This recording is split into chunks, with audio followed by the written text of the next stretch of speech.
Want to make a podcast? Spotify's got a platform that lets you make one super easily, then distribute it everywhere and even earn money. We like that. All in one place for totally free. It's called Spotify for Podcasters, and here's how it works. Spotify for Podcasters lets you record and edit podcasts right from your cellular telephone or your computer, so no matter what your setup is like, you can start creating today. Then you can distribute your podcast to Spotify and everywhere else, those other places that podcasts are heard. Video podcasts are also available on Spotify, and when you want to take conversations with your fans to the next level, Q&As and polls are the best way to get them talking. With Spotify for Podcasters, you can earn money in a variety of ways, including ads and podcast subscriptions. And best of all, it's totally free, zero catch. We've been using it ever since we started How Long Gone. And ever since I discovered Spotify for Podcasters, I feel like having the option of turning off the Q&As and the polls on the user dashboard has really helped boost my creativity and take it to another level. I highly recommend giving it a try. Download the Spotify for Podcasters app or go to www.spotify.com/podcasters to get started.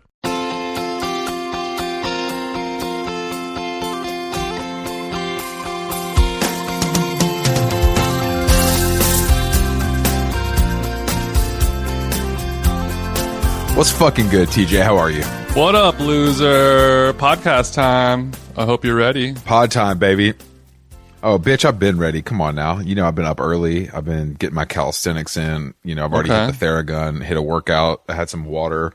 You know, watch my mom start making my favorite Christmas treat, which I shared with you, which I would love to get your feedback on. Yeah, your Christmas treat is pretzel dipped in white chocolate, and then a couple red and green Christmas M&Ms are placed on the white chocolate, so you get a salty, crunchy, sweet treat coming. And this is a old Black House tradition. Yeah, this is an ongoing. Yeah, this is a long-standing Christmas treat that my mom makes these and fills up a giant Ziploc bag of them, and I do my best to eat, you know, less than 2 handfuls a day and fail over and over and over. So this is a tough snack for you to avoid, is what you're saying.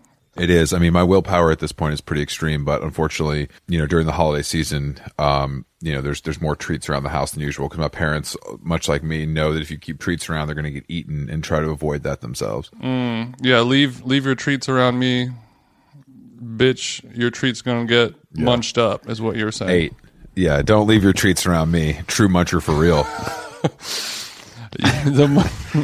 The muncher from down under. Yeah, you do love to munch off. And are you planning on gaining any weight this holiday? Fuck no, loser. I've been doing 2 days almost since I've been in Atlanta. It's been amazing. Damn, good for so. Okay. Are you working out solo, or are you working out with Bae? Are you working out with your family? Solo. I only work out solo. I don't. I mean, we went to Barry's today, but normally, I'm just going to the Atlanta Barbell Club for my lifting and mostly ring sessions, and then there's some yoga mixed in, some running, of course, tennis. You know, the usual suspects. Okay, good. Yeah, I know you haven't been doing shit except eating and drinking, is what it looks like for me. I've been doing a lot of eating and drinking. That is for sure.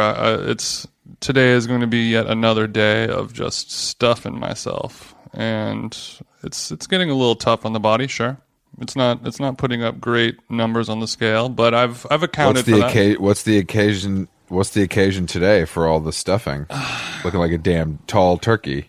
Well, today is cookie making day in Glendale, and then the famous TJ Thumbprint. Famous TJ Thumbprints are about to go down. I got Bae at the store copying my ingredients, but then tonight,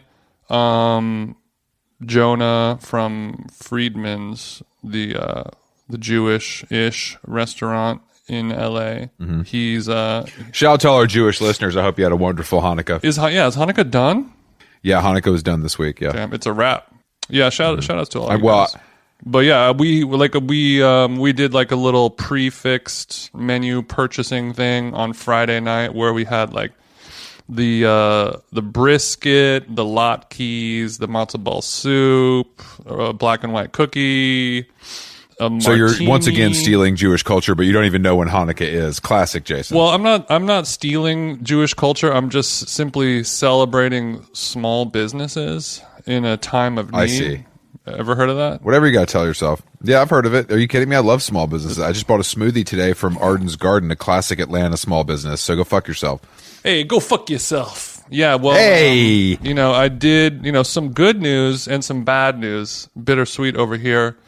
The good news is I did just get the vaccine this weekend, but the bad news is it's making my lip fillers act up.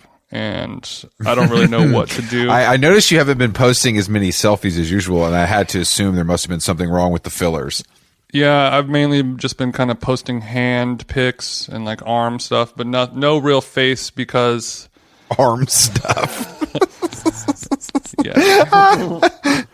Yo, I heard she a freak. Yeah, bro, she's into that arm stuff. It's crazy. I'm tired. A little arm play. Yeah. It's advanced, but I did that was a joke. I did not get vaccinated, but I am reading that people are reporting that if you've had facial filler injections, that the vaccine is giving you an adverse reaction where it's making your lip fillers act up. And you kind of get swollen and puffy in those areas. Act up. City girl's voice, I imagine. It's making it act up. And my heart goes out to all the filler my fans. Heart goes out. Well, I think that we're going to see, luckily, a lot of those like Instagram filler type chicks are also anti-vaxxers. So they're luckily they've kind of transferred from fit tea and like workout advice to anti-vax content. I've seen a lot of anti-vax content. Yeah, that is a good point. Checkmate for those people. They said, "Hey, I ain't taking the vaccine any damn way," and I support that. And those people are not smart. I don't support that. Fuck out of here. Fuck out of here. You can take your little mushroom broth and do something else. Like get the vaccine. Look, I plan on beating COVID all natural. Okay, I don't use like any Mike Tyson? performance enhancing drugs to help me get through it. I'm gonna stick it out because it builds character. It puts a little hair in your chest. That's true. That's how I feel about being bullied for being fat when I was younger. So I guess I could look at COVID the same way.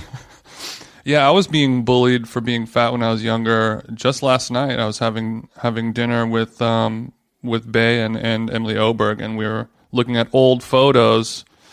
And there was a photo of me holding a large dog, like a baby. And I was like, oh, look at this. Here's me and this dog. It's really funny and cute. And then my girlfriend was like... They were both like, you're fat. They're like, wow. But this was also not like when I was a kid. This was from like 2 years ago. I'm just like, yeah, I noticed. Yeah, you look kind of... You don't look fat, but you just look a little puffier maybe. Was at that era in your TJ tenure, were you gone off the goose quite often? You think it was alcohol related bloat? I wasn't like noticeably fat, but it's more of like in the face. I'll be the judge of that. You can go ahead and send the picture over. It was probably like, I don't know, 15 pounds more weight than I have now, which is not much. Like you can't really tell a big difference on my body, but in the face, like my face looks a lot less puffy. Yes, because part of your signature look, beyond obviously the gargantuan height, is a hollow face. That's a TJ signature. So if you do get fillers or eat too many treats during the holidays, you will puff up and then you become just like a giant marshmallow man, which is scary. Well, I mean, when you say hollow face, that doesn't sound good. It sounds better to I'm saying, well, it's coming from me, Jason. When I say hollow face, it is good. Okay, that's coming from a place of pure jealousy. Yeah. A compli? Yeah, I'm jealous of... I discovered my cheekbones existed a couple years ago. They're still not quite as defined as yours, but we all have something... We that's why we podcast. Yeah, that reminds me. I saw some tweet about people hating on your boy Timothy Chalamet, and everyone was hating on him for all of his trash fits and everything. And somebody was like, yeah, you guys are over here talking shit on our boy Timmy while he's over here slicing pieces of paper in half with his cheekbone and jawline structure, which is like, the haters can keep on hating. Cheekbone Twitter is winning right now. all that hate is just lying in his pockets. You know what I'm saying? He's in Dune, which I guess people care about. You know, he's got movies coming out. Are you gonna watch Dune? Fuck no, Just for bro. Tim A? So last night though, last night I did settle in. We settled in for some television watching. I got to say, I was shocked what I saw, Jason. Okay. Okay. We did some So holiday. I turned night. on. Well, first we watched the Meryl Streep movie on HBO Max, which is pretty good. I think I watched that. What's it called? Where she's like an aging author and she goes on the Queen Mary with her friends. Oh yeah. She has a fear of flying, so she has to take a boat cruise to do that you learn tour. that she's not scared of flying, but that's a different. I mean, I'm not going to ruin the movie for people. Perhaps I've said but too much. But yeah, pretty good. Just But the first, we warmed up. Bitches, they on a boat. Well, Candace They're fighting Bergen. each other. Candace Bergen is a fucking legend. There's a great Candace Bergen like profile in New York Times a couple Sundays ago, and it was just she's just really out here like living it, just saying whatever she feels like. I was which actually love. watching that movie. I think I fell asleep before it ended, so I kind of stopped caring. But I was thinking about Candace Bergen, and I was like, she's been looking this same way for the last 30 years. Like, she hasn't aged really much and that's either a compliment or a not compliment, because she's either done such a good job at looking young, or 30 years ago she just looked really old and she still looks old. So I don't know if it's a good thing or a bad thing. She looked, I mean, when she was younger, she was like a total knockout, like insane. You know what I mean? I believe she was a model before she was an actress, but I mean, she definitely had some work done. That was like 50 years ago, you know? Yeah, for sure. Watch that, pretty good. But we did watch the Song Exploder, 3 episodes of Song Exploder. The Killer's obviously the best one. 9 Inch Nails, bro. Can we talk? Did you watch it? Yeah, I love the 9 Inch Nails one.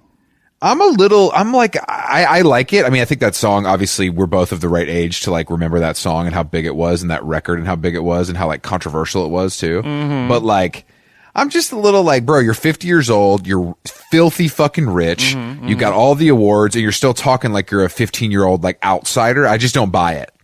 Mm-hmm.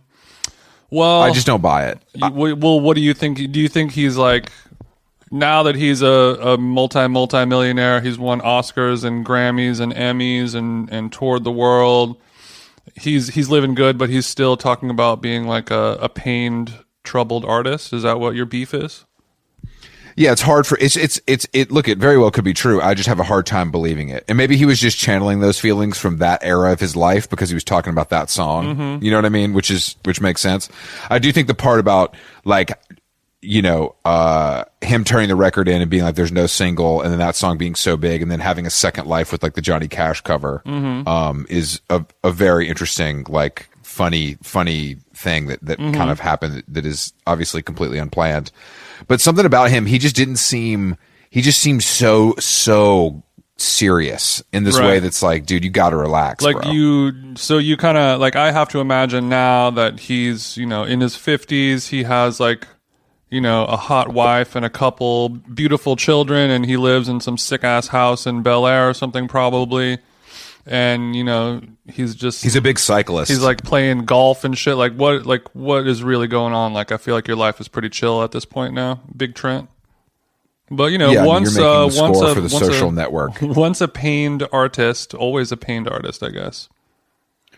I mean, that's definitely the shtick. I just never, I mean, 9 Inch Nails was obviously very big and like a thing that I participated in to some extent, but I just can't. I don't know why. You're not a big Nin man. But I just can't take it seriously. Like, I can say the songs are good or bad for sure, because that's just being subjective, but like the whole shtick and like I break all the instruments and wear eyeliner. I just, that whole shit, I'm just good. I'm good on that. From any band though. That's the same reason I hate Marilyn Manson. It's like, just relax, dude. Well, like, one thing I did like about that Song Exploder episode was you were actually learning interesting musical facts from an actual musician. Agreed. Where like when I was watching the Dua Lipa one, and it was a really good one. It's like 8 songwriters, but it's just her like. And then I met with my vocal coach producer, you know, one of 4 of them, and they were like, you should sing like ooh-ee instead of ooh-ah. And then that's when I knew the song. And then it was like, we originally the song said cool. Hot damn, and then we were like, what if it said goddamn? And then that's when we struck gold. And then Trent is like, I played the fourth minor C D major scale dude, on this totally one, like and then that. we hired this string arranger from Bangladesh, and he laid this. And then I bought this guitar. That's pedal exactly from how a garage sale. that the most interesting But part about I was watching the, that with Bay, and we were both gone off the Chronic, and she was like, "Damn, this is a good episode." Trent really knows about music and stuff. This is crazy. But that's what you had to be as a musician back in the day. The part where he talks about sampling the tuning of the room to get those atmosphere sounds, that shit was sick. That was very, very tight. Only and very, a producer would know that one, Exactly. And as a producer, I'm a vibe guy. You know what I mean? So I'm a little bit more of a vibe guy. I don't really touch the knobs. I don't really do any samples. I just kind of feel the music in the room. Yo, so we need bros like I appreciate Trent's more hands-on approach. But I actually still think so. I watched Do It too, and I think that was the most, to me, that was just like, oh, you don't really do anything. You just show up and sing. And there's 8 people that write the song, which is I'm totally fine with. But I just, after listening, I watched her. But that couldn't have come as a surprise to you. No, definitely not. But I watched her on SNL last night too, and I don't know, man. That music just doesn't do that much for me. It's fine, but it's kind of middling. It's not as good as her older stuff, I would say. I'm not mad at it, but it feels like background music, and her tattoos really bother me. I have to be honest. What are the tats? I haven't even noticed any. Just her arms, bad, just like stick a and poke script of a kinda, word of something, and a heart. Just on your bad ribcage. tats, bro. Just bad tats, man. Yeah, I mean, what pop princess doesn't have a bad tat? Her voice is insane. I love it. How deep it is. I think it's really cool, and I think she's got a really powerful voice, and it's great. But the songwriting prowess did not come through on the episode of Song Exploder. Yeah. But I still say, after watching those 3, I still think the REM one might be the best one of the series so far. Yeah, I really liked the REM one too. It was good. It was very good. Same kind of vibe. Of I just think that, are you sure this is a ukulele song? It's never going to be. Yeah, big. totally. Wait, it is totally. big? But then, yeah, them talking about being, they were somewhere insane, in Africa, and there's no radio, and somehow the signal comes through and it's playing their song. Oh yeah, you know they what I mean? were in that kind of shit. Where it's Chilean rainforest or something like that. And yeah, I guess we made it, guys. I guess we made it. But yeah, so we watched that, and then in a trying to break routine, instead of watching a few episodes of West Wing before singing a lullaby, I decided to check out the new Andrew Schultz 4-part series on Netflix. Your boy Schultzy from The Brilliant Idiots. Bro, honestly, so the first one, so they're 15 minutes each, or 16, whatever, around that. They're 15 to 20 minutes each, and I guess there's 4, and they all talk about different things. And the first one's about COVID, and 5 minutes in, Alex was like, "This makes me want to cancel my Netflix subscription."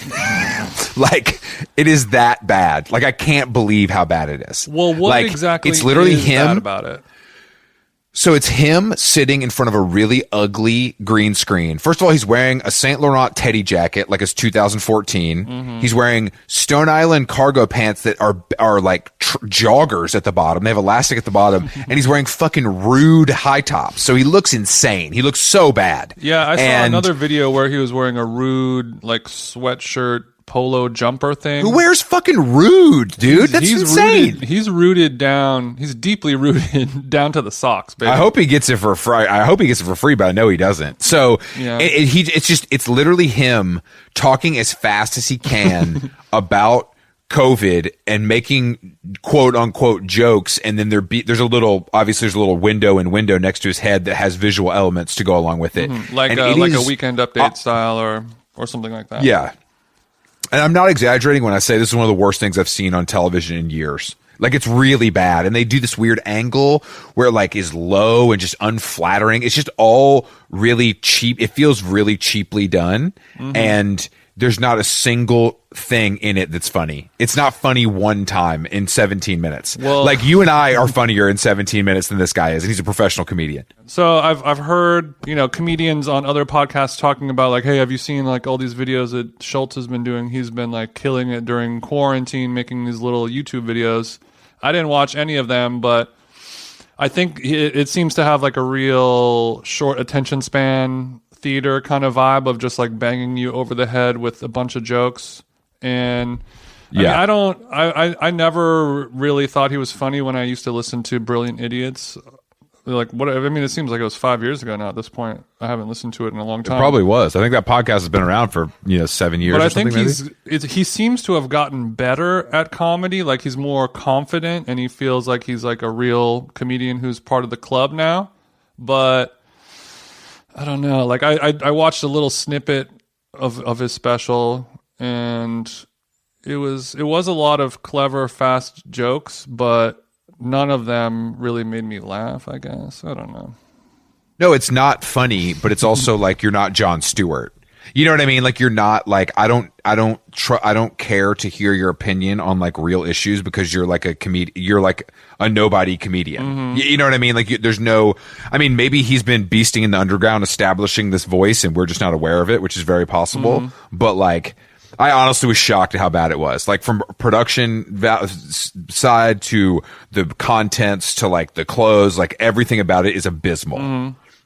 I guess what I like... I wanted to like it. I wanted him to win because I listened to the podcast, as you know, much to your chagrin. I listened to the podcast. Yeah, I guess like on the positive side, what I like about him is he seems to have like a upbeat kind of excited spirit where he's like he wants to do well, he wants to perform, he wants to keep the conversation going, and he's not just kind of like lolling around like older comedians just being like it always bugs me when people don't really have an opinion on anything either way. They're just like, yeah, I don't know about that. And like he always at least tries to offer some type of take on something, whether it's good or bad, and I appreciate that because that's one of my biggest pet peeves is when the I guess it's kind of improv, but just like conversationalism or just as a comedian, you should always be talking and you should always have an opinion on things, and you should be not afraid to have them be something that somebody disagrees with, perhaps. And I like that about him. I mean,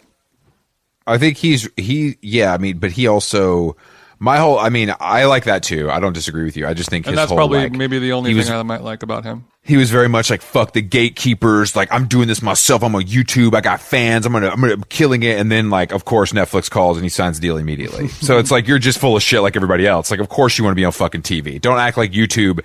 TV ain't YouTube, bro. That's two different categories. Sorry. Like, maybe you make more money on YouTube. I don't know what your financial situation is like, but like, you can't talk this much shit about the establishment and how you're not accepted and then sign the deal immediately and then put out this like unwatchable shit. It makes no sense to me. It's crazy, the arc of this whole thing. But I mean, I would love to hear what other people think about it because I was honestly shocked because I came into it, like I said, I listened to the podcast. I don't think he's funny, but like I'm pretty familiar with his whole thing. And not like, I thought maybe this would be like his step into like the real realm, from a podcaster and like YouTube comedian to like the real shit. But I don't think so. I think he does fill a demographic void though of like some kind of cross between like a Chris D'Elia and Desus and Mero kind of energy of like sneakerhead, streetwear culture, but he's also white and D'Elia-ish, even though he ain't raping. Forgot about good old D'Elia. Yeah, I think I would agree that he does fill that void. And that's that's an interesting thing that if you could stick with that huge. And be, like people have said, especially after the last episode where we had Walter from Gorilla Biscuits on, of saying like, you guys are kind of like not filling a gap, but like bridging the world between, like hardcore straight edge culture and then like current pop culture, whatever shit that we're doing. And there's not really anyone that's doing that right now, and it seems like a demographic or a world that is not very big, but I think it's bigger than I realized. And if we could tap into those straight edge bros, well, I'll tell you what's a big world. We got fans for life. I'll tell you what's a big world is definitely like white dorks who wear Yeezys, and that's the biggest market to tap into if you're a comedian. Demographic. Chris D'Elia driving a G-Wagon and wearing Yeezys and like is the biggest demographic. That is what the world is now. That's what men are, unfortunately. Yeah, that's definitely enough to build an empire off of. Yeah, if you, and also like you got a little money, you know, you hit StockX, you know what I'm saying? You could be like your favorites. And you would think that me living in Glendale, I would be able to appeal to the white guys wearing Yeezy demographic thanks to my Armenian brothers, but I haven't been able to crack the code yet. They haven't let me into their world. Well, look, there's still time, TJ, and that's what you have to keep. You always have to remember. It's going to be, I'll put it on my 2021 mood board because 2020, it's a freaking dumpster fire. I already give up on it. You know, and so moving on to something arguably worse, Barack Obama's favorite music of 2020. Oh shit! I got to pull that list up. You know, and there's some surprises that are positive, but there's, I would say, mostly negative. But I mean, what do you expect from a president? I mean, the presidents aren't known for their musical taste, but like the thought of Obama banging Mac Miller is just so sad. I feel like Mac Miller always appears on his list. So, I mean, one thing I will say, I don't like that Barack Obama, you know, an older man who is very busy, who has been a 2-term president of the world, he has songs on this playlist that I have not heard, and he has some musical picks that, you know. Well, Jason, let's be real. He ain't making this list. You think Barack Obama's listening to Earth Gang? He ain't listening to Earth Gang. No one's listening to Earth Gang. I think it's possible. Fuck no. I just want to know, you know what I believe? Does Obama even have time to listen to all this music? Bro, when he's at the gym. I think Obama's stay in the gym. Okay, so he's at the gym, he's working on his wet little jumper, and he's like, Alexa, play Gunna featuring Nav. Or just like, oh, I gotta bring that JID and Earth Gang back one more time.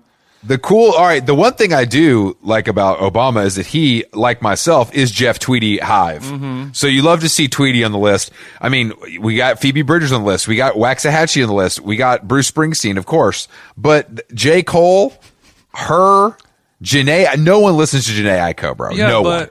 But when you said, like, of course he's got this, and this on there, to me, a J. Cole and her and Janae Aiko make the most sense. Of course for him. Like if J. Cole didn't appear, especially a track called The Climb Back, which I assume has to be some type of celebration of, you know, motivational hustler spirit. Yeah, good point. You know, like if that wasn't on his list, then I would be worried. What would it be?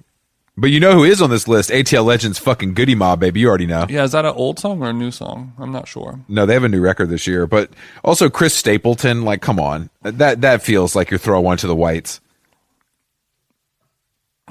I mean, I guess I have to wonder, are his daughters influencing this list? Or is there just somebody whose job this is? I think that and is this a job that the government can pay you for, to put a playlist together for the president? We should talk to our connections at Spotify. Yeah, we should. Yeah, there is. I mean, somebody else, I saw them tweeting about, they were interviewing Barack, and he was talking about like how when he was younger, he used to like really, he had, no, maybe it wasn't a problem, but he had a habit of trying to like appease the females in his life by saying like he's into things that they're into. And then they posted that quote next to him liking a Phoebe Bridgers song on his playlist. And they're like, you know, he's like, why is he like dry snitching on his own damn self by doing this? Like, he's exposing himself by. But I mean, I can see him listening to freaking Kyoto.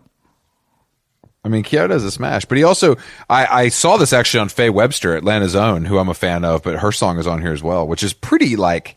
That's pretty underground, I would say. Yeah. Like for the former president of the United States. Like, well, that's what that's WizKid. That's a prime example of what I was saying at the beginning, because like I've never heard of Faye Webster, and I've never heard the song, but yet, you know, this man who is like 60 and very busy doing a lot of things is apparently blasting this on his Beats by Dre's. And it makes me want to do better in 2021.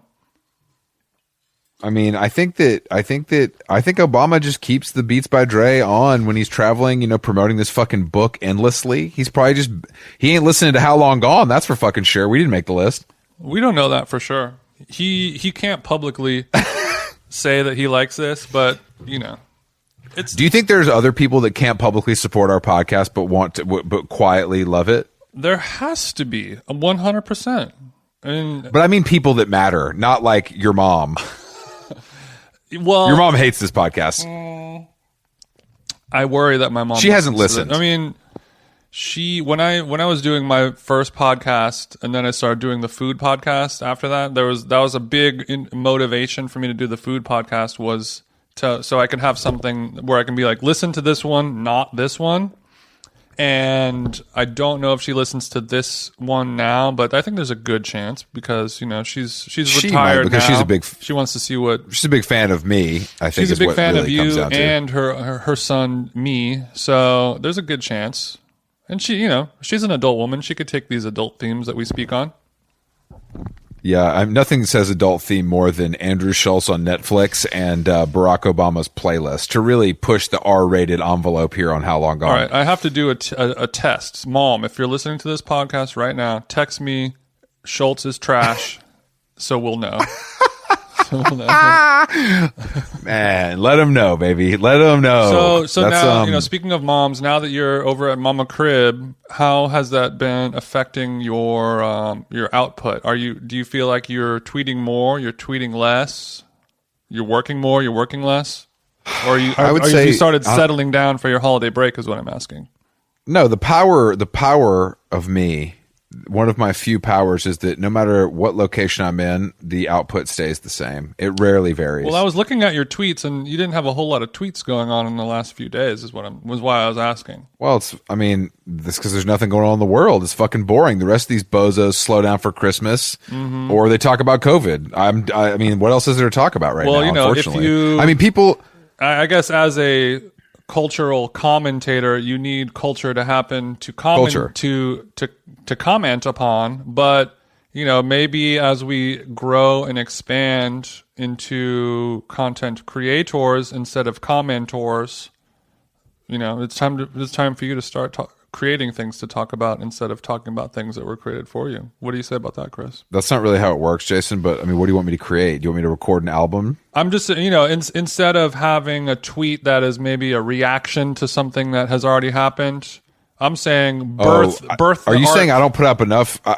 I think you should scroll through because there's a lot of original content in there. I mean, I know there's original content, but I'm saying, let's create more. Okay, I understand. So if you could Photoshop more pictures of me tattooed onto celebrities, that'd be great. that was pretty fire, though. That would be great. Yeah, I mean, I knew about Hanukkah because I sent our mutual friend Jake Davis a Hanukkah spread for his 40th birthday / Hanukkah. Mm-hmm. So you hooked him up with a bag of bagels, a nice little schmeary. There was some schmear. There was a lox. There was whitefish. But unfortunately, the Russ and Daughters pack was delayed until January, which is fucking pointless. So I did go with Essa Bagel, another famous New York institution, not quite as high profile. They didn't do a collaboration on a tie-dyed logo T-shirt with Jake Gyllenhaal, but beggars can't be choosers, Jason. Bakers can't be choosers. What's your Goldbelly promo code for 20% off? There's nothing, but Goldbelly's pretty fucking crazy, man. This is the first time I've used it, and I didn't taste anything because I sent it to somebody, but I'm really into the idea of it. And I feel like we should order, I feel like maybe some Magnolia bread pudding would really hit. Banana pudding. Ooh, okay. Yeah, you remember we couldn't stop going back to the tub for more. Don't include me in this by the way. I have self-control. Bitch, I saw your ass put down a cigarette to have another slop of fucking banana pudding. I saw ate the least amount of blueberry pudding in that gathering. And I put that on my mama. I put that on God. Did you create one of your TJ Detroit style pizzas last night? How crispy did you get it, King? I did, yeah. Oberg came through. We had Oberg whipped up a very nice chopped salad, and then I had the pepperoni Detroit style. You know what? If Oberg was a food, she would be a chopped salad. Please, what do you mean by that exactly? I just mean I think that like her making that and doing it well feels very on brand for her. Right. Of all the items that one could cook, Yeah, that makes sense. Because she's not going to show up with the natty wine because she doesn't drink. She's not going to show up. Maybe she would show up with a crazy dessert. I could see that for her too. Yeah, she's not going to show up with like I made a pot roast or like I did. Yeah, no. She ain't cooking the whole Thanksgiving bird. Oberg shows up with the chopped salad, with the rollie on, no question, bust down, and then TJ slaving away in the kitchen making the Detroit style pizza where you cook it in a cast iron pan in the oven, correct? That's right, baby. Cook it in the cast iron pan in the oven. The only problem I had here was I put on a little too much sauce. And it did get a little. Well, Jason, we both have that problem every day. You know what I'm saying? I got too much sauce. Otherwise, yeah, it was a great one. Got a little sloppy, but overall, it tasted good. It was a knife and forker. Yeah, it tasted good. And for I said, fuck what Prince toppings? Street. Pepperoni? Yeah, straight up pepperoni. Yeah, fuck Prince Street. Yeah, Prince Street is for fucking. You know who eats at Prince Street? Who's that? Chris D'Elia. That's a Prince Street is the official pizza place of guys in Yeezys and G-Wagons. 100%. Chris D'Elia is the Prince Street pizza of people. One could argue. One could argue. It's funny this came up because I talked to my mom last night, and for Christmas Eve, we're actually doing big green egg pizzas. What? Wait. I'm going to miss out on this. I know unfortunately Christmas Day we have a different feast planned, which you're obviously aware of. TJ said, "Let me get a slice. Save a slice of the big green egg, and also we'll save a slice." I mean, my brother-in-law is a big green egg long time user, so I feel like he's mastered it. Unlike our friend Decatur Dan, he a Eggman. He a Eggman. Damn. Okay. Well, I'm going to be there for Christmas dinner. Is there a way that the egg will be incorporated into that spread, or don't get my hopes up? Unfortunately, it's at a different location. It's at his house, and the Christmas Day feast is at my parents' house. So that would be impossible. For Christmas Day, is it just going to be your parents there, or is your extended family also my sister and her husband and will also be there, and the kids? Hopefully not. That's a lot. It's about to be a movie. Okay, well, this changes everything because before I was just thinking that I was going to be coming in and all I had to worry about was your parents. I've already tangled with you many a time, as our listeners know, but now there's a sister and a brother-in-law. What do you want me to get out of this meal? What can I do to maybe get a chuckle out of you? Where do you want me to focus my attention? I mean, I won't take much. I mean, getting my brother-in-law to put down his Samsung smartphone might be tough, but I think you could do it. Is he glued to that Sammy? He's a little glued to the phone, but who am I to hate? I'm glued to the phone too. I'm just glued to the right brand. So you're glued to the phone, but also one thing I've noticed about you, when it's time to put the phone down, you are disciplined with that. You like sitting down to a meal. I'm pretty good. The phone is down. You ain't over here scrolling, or at least you try not to be. Which is no, good. I'm not out of control. Well, I mean, I think that there was a time where I was definitely. He's not single. I was out of control with the phone at certain points in my life, but luckily now I've learned to tone it down. Yeah, but also, I think it's also when you're around, when you're just like eating with your parents, like you don't give a fuck. You're just gonna like, if you're having lunch with your mom or whatever, you're like you got nothing to worry about, so you're just gonna be on the phone. But if you're there with like friends or a life partner, then maybe better to put it down. Yeah, when I'm with you, I don't want to talk to you, so I will be on my phone as much as possible. Do you want me to clown your brother-in-law? Sure, yeah, and my dad too. Let them have it. Okay. Are they able to take a joke? Are they able to snap upon and receive a clap and a clap I mean, back? look, they're related. They're related to me, so I feel like they have to put up with a certain amount of this from anybody that I bring into the household. Oh, okay. So you've already worn them down. But what kind of? I mean, the real question is, what kind of libations do you want to get in your little TJ Zinger bag? It's going to be martinis only, baby. Should I bring the shaker in my carry-on? You should bring the shaker because we do. I did check the garage fridge here, and there is a nice big bottle of Grey Goose. Okay, so that's a little nicer than you're used to. So take it easy, okay? Yeah, okay. This ain't Tito's, bro. Don't come for big TDs. But you know what we do have, Jason, for Christmas, which how could I forget?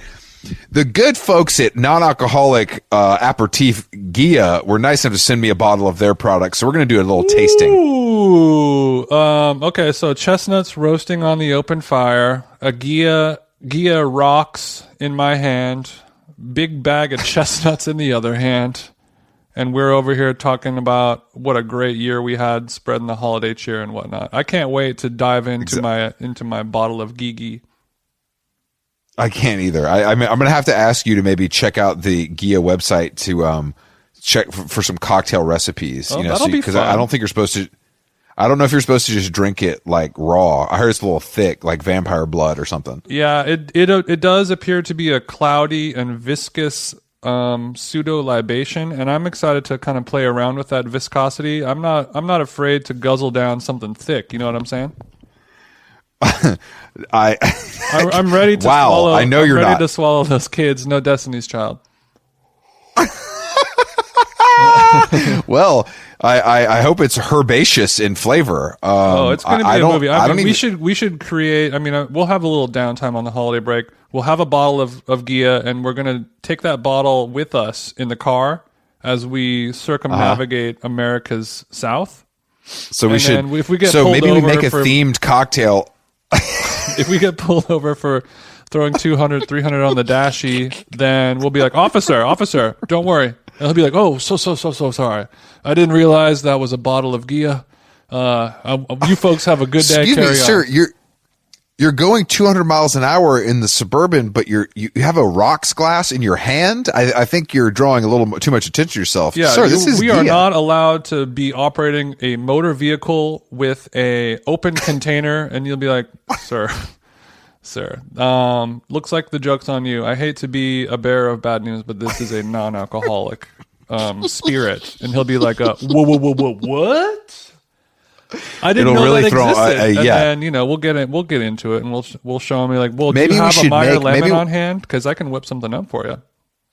I can give you something for your Yeti there, officer. I think Yeti, what we could get the Yeti, get the hydro flask full of hot Gia. It'll keep your Gia warm all like for 8 to 16 hours. And maybe what we should do is make a Gia cocktail in each location. Yeah. Something for the Patreon. Yeah, it'll be good. Yeah, something for the It'll be Patreon. good. So we have like a country theme, in Nashville, like a line dancing kind of themed cocktail. Okay, so that is going to be Gia. Okay, so this is what you do. You get a bottle of Coca-Cola, full fat Coke, or maybe an Classic. RC Cola if you want to get real regional. And then you pour out a couple tablespoons, or you chug it, give it to one of the kids or something. And then you fill it up with a handful of boiled peanuts, and then top it off with a nice couple jiggers full of Gia. Ooh-wee. I mean, honestly, we call that a Nashville because the way you're prairie describing dog. the way you're describing the consistency of Gia, it does remind me of lean. So maybe we stop.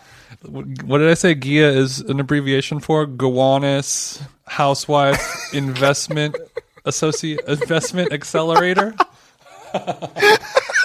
Yeah, Gowanus Housewife Investment Accelerator. Once I get a couple Gias in me, and I'm a housewife in Gowanus, I'm like, I think we should get Tesla stock. I'm gone right now. I think we should. I heard it's going up. I think what we do is we hit Quick Trip. Where do we feel about Bitcoin right now? I'm seeing a lot of action. We hit Quick Trip. We hit Quick Trip. We both get double cups, fill them up with ice, and we just mix the Sprite with the Gia. Okay, it's going to be a dirty Gia Sundays going down.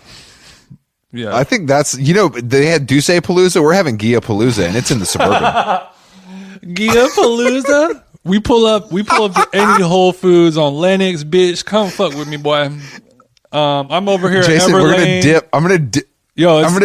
I pulled up to Everlane. They said they didn't see you there. I'm gonna dip one of your cigarettes in Gia. Yes.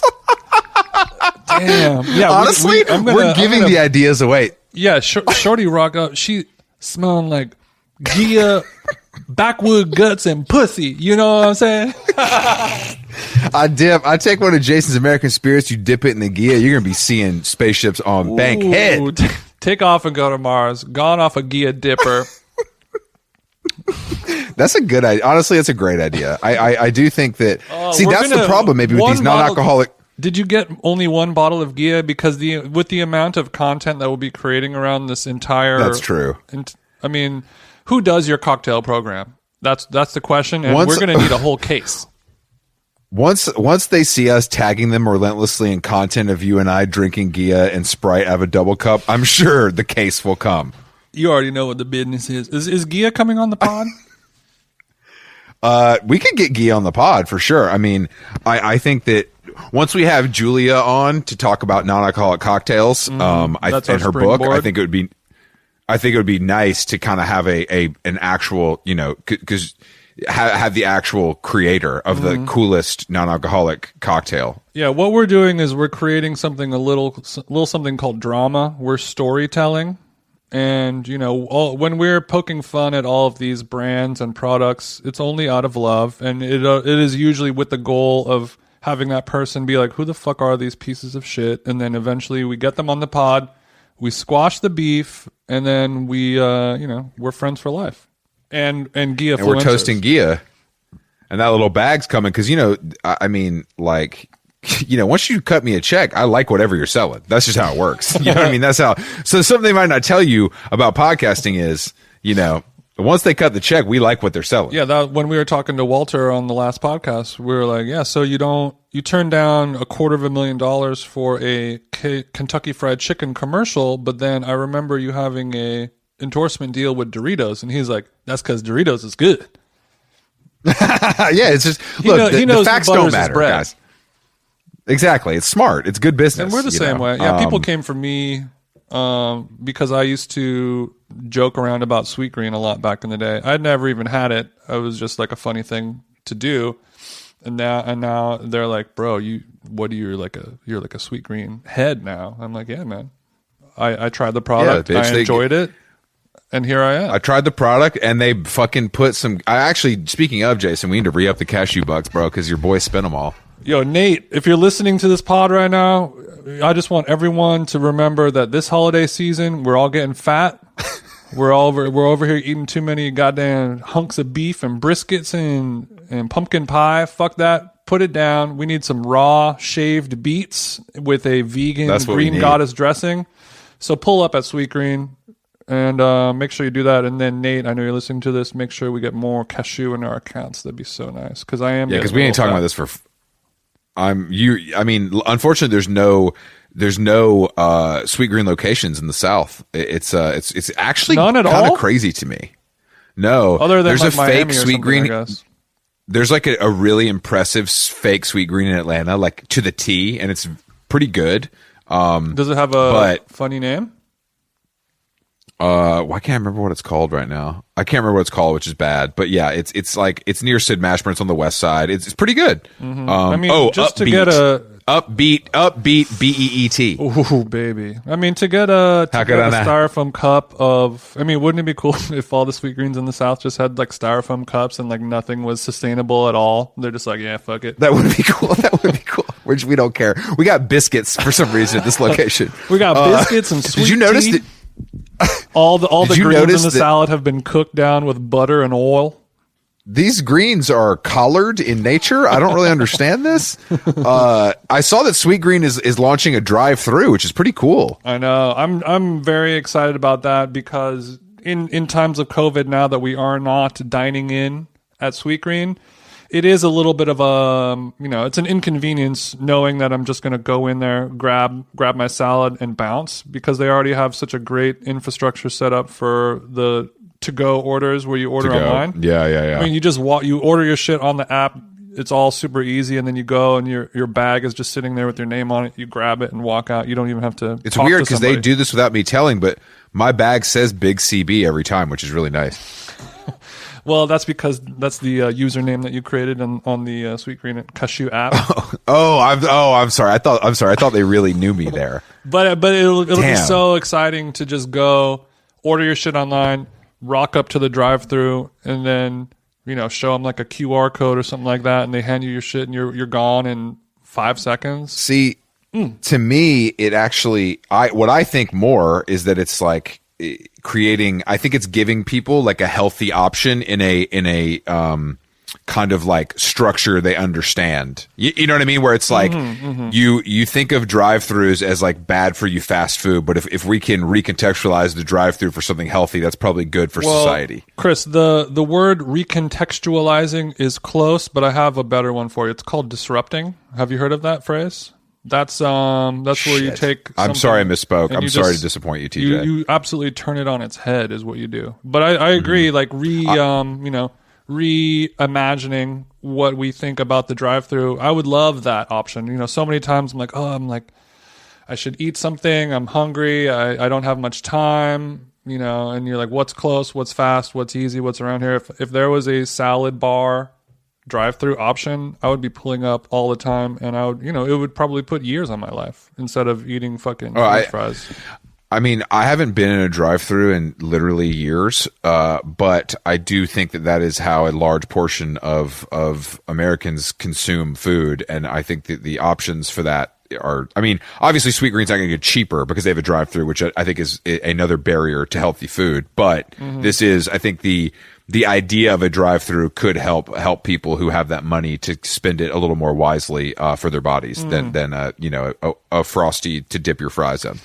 If you if this trend keeps going on, the trend of not dining inside of restaurants and things like that, do you think that auto manufacturers are going to start making the insides of cars larger and then potentially with like a dining table setup because we're just going to be eating in our cars now? That is incredibly depressing, but maybe. I mean, because Kia probably already done it. Yeah, Bay and I have been eating in the car like probably once a week in the last few months. Because certain foods that we'll pick up to go. The Tesla doesn't. You can't get in the Tesla app and just hit picnic, and the car turns into a field with a nice blanket. Well, that's kind of where I'm getting at. Will the Cybertruck be fitted with like, oh, here's a little thingy where you have here's where your napkins and forks go, and here's an area to put your plate. And maybe a little trash can receptacle in the middle to put it all in, and then maybe that's a function disgusting. That will circulate the air so your car don't be smelling like onions and shit. There's a lot of it. I mean, eating in a car is my nightmare. I hate it. I know. I hate the smell. Is it worse? Hate it. It's not as bad as eating in bed, though. That's insane. If you do that, you're a serial killer. Yeah, unless you're at a hotel, 4-star and up. And I still wouldn't do it. But sometimes, I mean, I also do not enjoy eating in the car, but sometimes it's what you have to do depending on the type of food that you're ordering. Like certain foods, 20 minutes later, once you get home and set up at the crib, it just tastes like ass. It's all fucked up. Your French fries, you got to eat that shit fresh. If you're getting like some tacos, they wrap the tacos in foil and you get it home, it's just like a soggy, mushy mess. That's true. I mean, fries don't travel well. We all know that.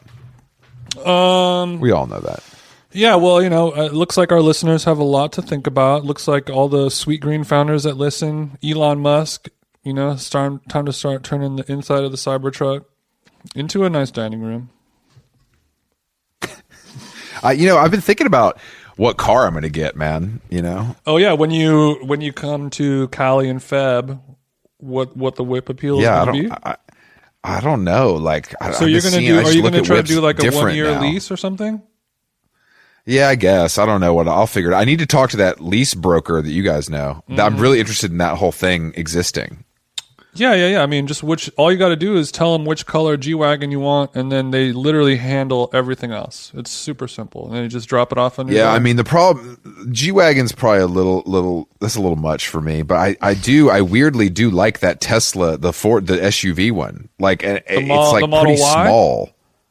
Yeah, I like it. I haven't been inside, but I think the problem is, I don't know if the charging thing bothers me. Even though I know it's like good, obviously, I just feel like not knowing if I'll have access to one all the time is problematic. Yeah, that is true. Or you'll end up being like the kind of person that's just always at the supercharging station all the damn time.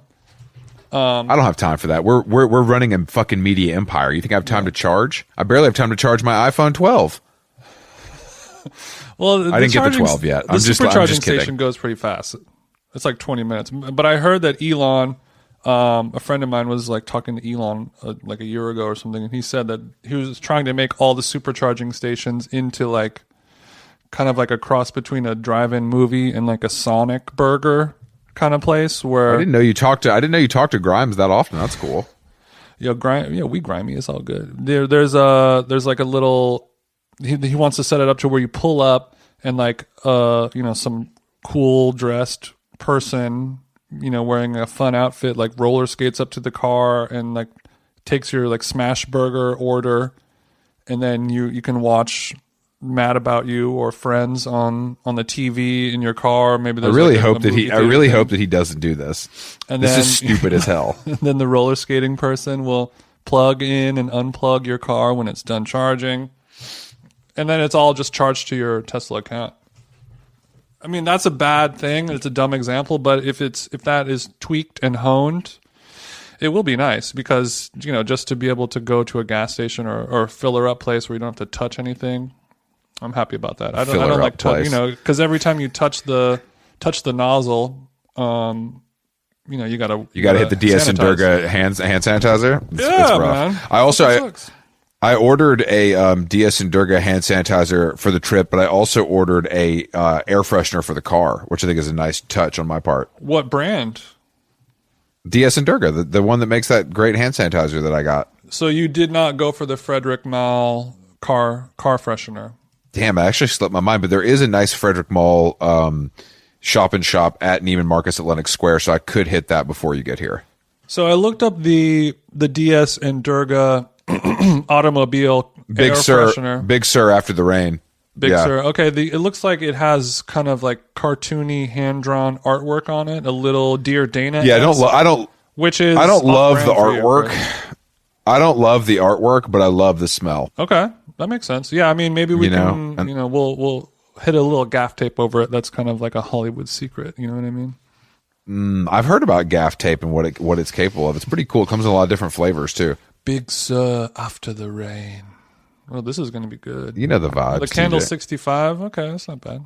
No, I just really like this one particular smell, and the hand sanitizer is out of this world. But people came for me because it's $30.